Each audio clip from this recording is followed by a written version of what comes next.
Postavíme to na nohy. A to ještě tvrdé říkal, on bude vyplavat.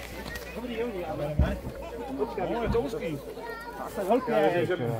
Ještě v pořádku. Dobrý, dobrý.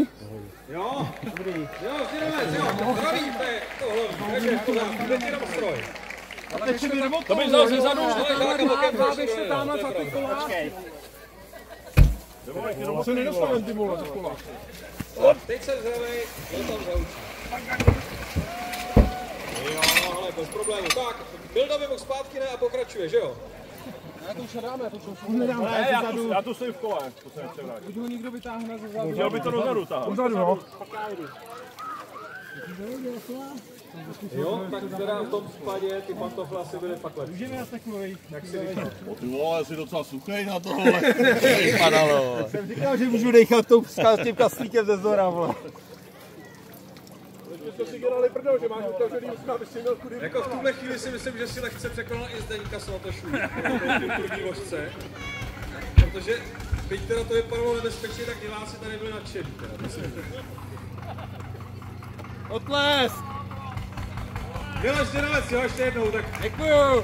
hezky. Samozřejmě, oni to neví, to bylo domluvený, jo. To bylo domluvený pro vás.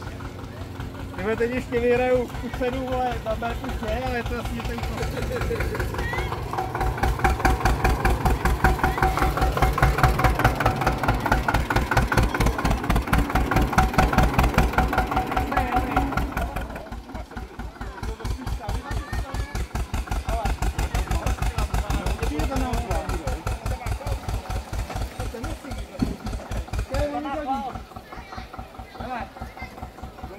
Hele, vody.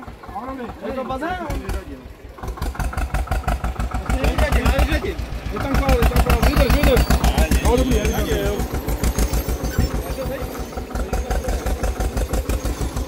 To nedostatne, nebude to bude voda. Teďka jsi si nehlapnul, vole. Dáme kola. No, táhni to mi Nebo... Vydej to, už ne? Já si o tom vezmu. Ty vole, tady cajky nepadá. Miloši, nebudeš pokračovat, jo? Ty stoj? Ne. Nebude. Voda v motoru. Jo. Tady se někdo...